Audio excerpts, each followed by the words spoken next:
Hi folks, Happy New Feature Friday. Today I'm giving an overview of the new Data Explorer with Tabular View, which we just released in beta at Cortex. What we've changed from the old Metrics Explorer is that you now have Tabular View.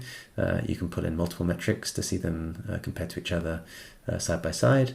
And one big change is that you can now pull in scorecard data as metrics in the Tabular View as well. So you can compare the data that you're bringing in from the engine tell out-of-the-box metrics, any custom metrics that you have, alongside scorecard scores for particular entities.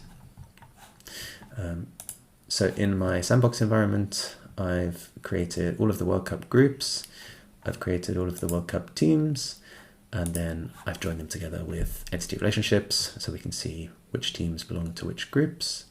I'm then pushing as custom data to the team entity, World Cup team entity, the odds for that team to win, which I'm pulling from an odds checker website. So this is running on a daily basis, and they can then track whether the odds are going up or down for particular teams of winning the World Cup.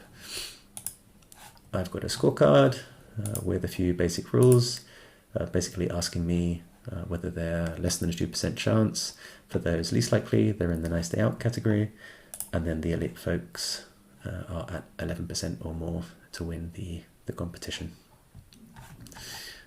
I've also created a custom metric, which is called Is It Coming Home, to track whether England's chances are increasing or decreasing as the competition goes along.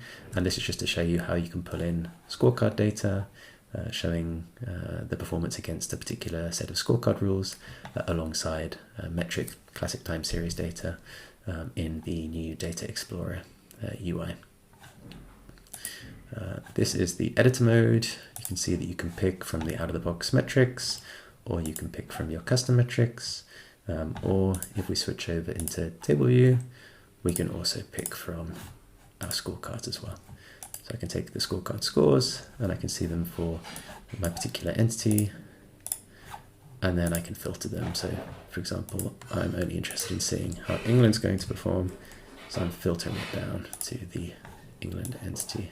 In my view here, this can then be saved as a custom dashboard, and you can share it with your friends, colleagues, etc. Right, good luck to all the teams at the World Cup. Come on England.